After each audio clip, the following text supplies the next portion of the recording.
Si vous êtes un entrepreneur qui est jeune et qui a un peu mon âge, qui a l'idée de vouloir marquer un peu le monde, je pense que une des choses les moins bonnes que vous pouvez faire, c'est copier les autres. Et ça, je ne le dis pas du tout dans un rôle de personne qui sait, qui a compris. Pas du tout. Je dis ça parce que je viens de regarder une vidéo qui disait exactement ça. Et en fait, moi, jusqu'à maintenant, enfin assez souvent, ce que je faisais, c'était regarder le contenu de quelqu'un, me dire «Ah, j'aime bien» et refaire la même chose.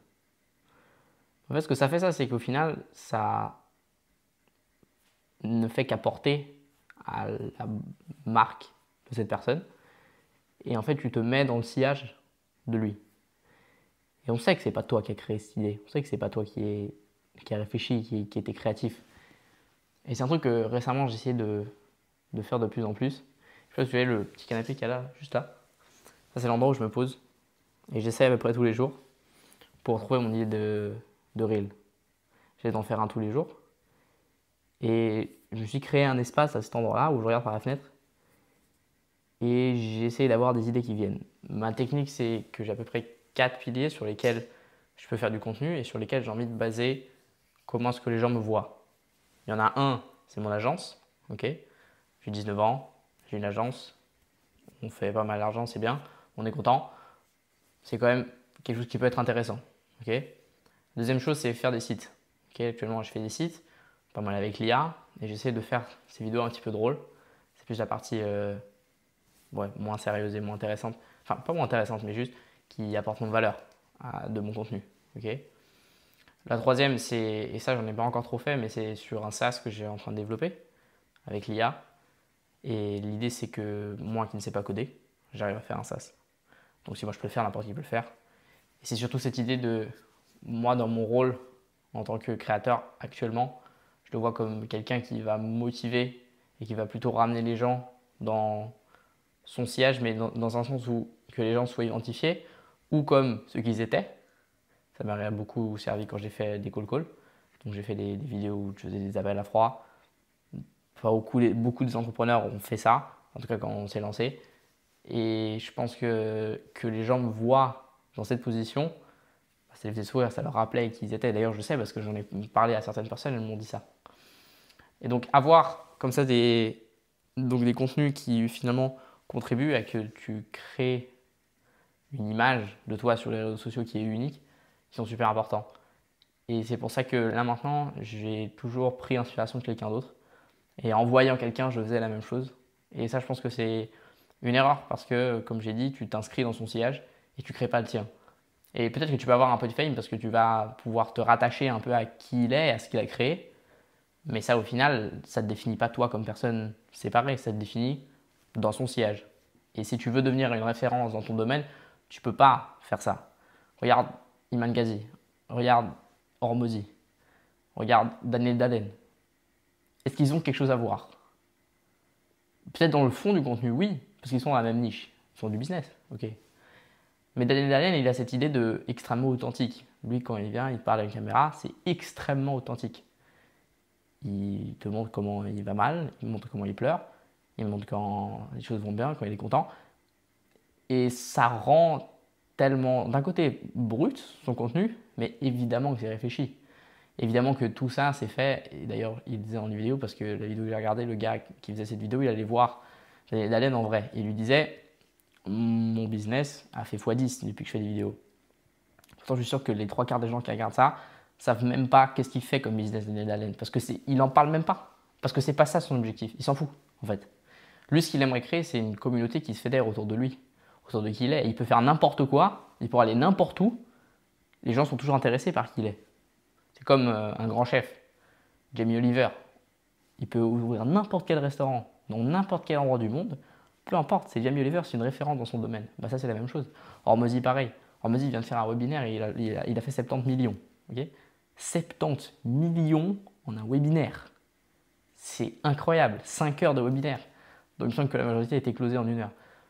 Et il n'a pas fait un seul appel de vente. Pas un seul. Et comment est-ce qu'il a réussi à faire ça? Simplement parce qu'il a créé tout ce contenu pendant toutes ces années, à qui il a apporté tellement de valeur à tellement de gens sans attendre rien en retour et sans rien demander, que forcément les gens vont être là t'as quelque chose à vendre, mais bien sûr que j'achète. Et un truc qui était dans la vidéo qui est intéressant, il parlait de, on se rend compte que Hormozy il est là-haut. Ok, pour nous, pour tout le monde, il est là-haut. Et il s'en fout de qu'on lui donne 10 000 balles de plus. Parce qu'ils ont vendu un truc à 10 000 balles, 6 000 balles, après 18 000 balles, je crois. On sait très bien qu'il n'en a pas besoin. Et ça le met dans une figure d'autorité extrêmement haute. Et donc, du coup, nous, en tant que personne lambda, ou personne qui est en train de. Parce que quand même, faut quand même avoir 18 000 balles à mettre là-dedans, mais bon, voilà, quelqu'un qui n'est pas spécialement très connu, ben, on ne sent pas que cette personne a besoin de cet argent et ça le met sur une place d'autorité encore plus forte. Et forcément, on achète de lui pour apprendre. Et on veut apprendre de lui parce qu'il a réussi à créer cette autorité. Et ça a une valeur énorme. Okay, donc, moi, ce que j'essaie de réfléchir maintenant, c'est comment créer mon style à moi. Comment est-ce que les gens peuvent me reconnaître en tant que Elio? Enfin, qu'est-ce qu'est Elio? Okay, quand on pense à Daniel Laden, on voit tout de suite le POV, hop, sur ses vlogs, on voit très bien ce que c'est. On pense à Mangadi, on pense à Money, je sais pas, il y a des mots-clés qui viennent comme ça. On pense à Hormozy, on pense millions, on pense argent, on pense beaucoup, on pense très extrême. Enfin, chacun a un peu ses catégories. On peut les associer à certains termes, on pourrait dire. Ils ont même fédéré des termes autour d'eux. Okay, le All Money, c'est clairement Iman Ghazi. Okay, voilà, il y en a plein qui ont réussi à faire des marques comme ça. Et je pense que le fait de donner de la valeur n'est pas forcément assez. Faire des vidéos Miro, comme voir, ok, où tu montres à quel point tu sais les choses, d'accord, mais tu touches pas émotionnellement les gens avec ça. Et moi, ce que j'espère à travers les contenus que j'aimerais créer à partir de maintenant, c'est de pouvoir toucher émotionnellement les gens. J'aimerais que les gens se voient dans qui je suis, peut-être parce qu'ils étaient eux avant comme ça, ou ils aimeraient arriver à là. Il faut penser qu'on est toujours une étape avant ou une étape après celui qui nous regarde. Et l'étape avant ou l'étape après, c'est intéressant de les savoir. Okay, sauf que moi maintenant, j'ai pas assez de résultats et j'ai pas assez de choses qui me mettent assez en autorité, en tout cas je pense pour l'instant, pour pouvoir mettre sous forme de mentor, on pourrait dire. J'ai rien fait. Okay, évidemment, il ne faut pas tomber dans la partie où tu dis je vais jamais avoir assez fait. Ça, c'est pas non plus, ça ne sert à rien, c'est pas l'idée.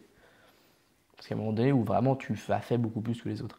Mais en tout cas, je pense que avoir cette ligne directrice de tu peux être ou quelqu'un à qui les gens, dans lequel les gens se voient, ou enfin dans le sens où ils se voient parce qu'ils étaient avant là, ou ils veulent arriver là.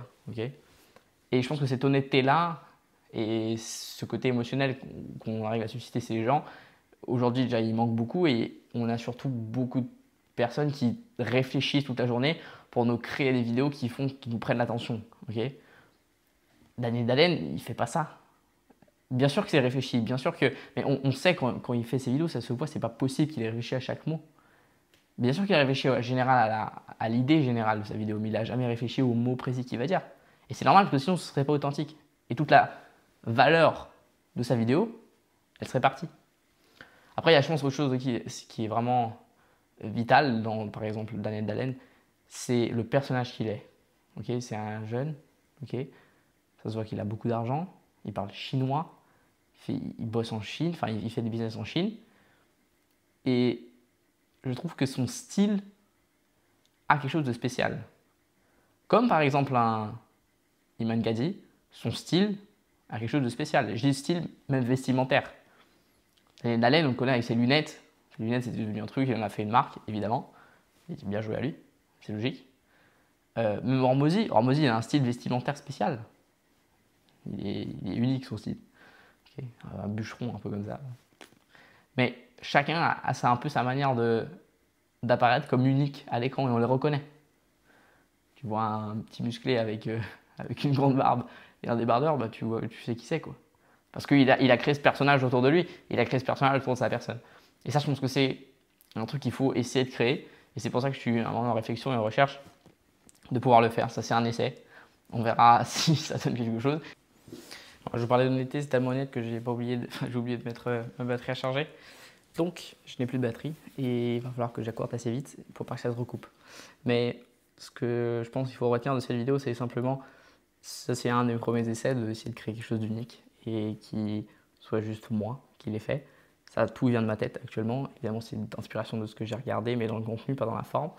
Et j'aimerais beaucoup pouvoir inspirer peut-être d'autres personnes à faire de même. Essayer de réfléchir à un moyen de faire une vidéo qui soit uniquement vous puissiez la faire, personne d'autre. Et comme ça, personne ne vous copiera. Et si les gens vous copient, tant mieux, parce qu'ils vous aideront à créer votre propre marque. Et ça a beaucoup de valeur. Ok. Voilà, c'était tout les amis. C'était Elio. Prenez soin de vous. Abonnez-vous s'il vous plaît, que cette chaîne augmente. Likez si vous voulez, c'est pas obligé. Et sur ce, je vous dis bonne nuit.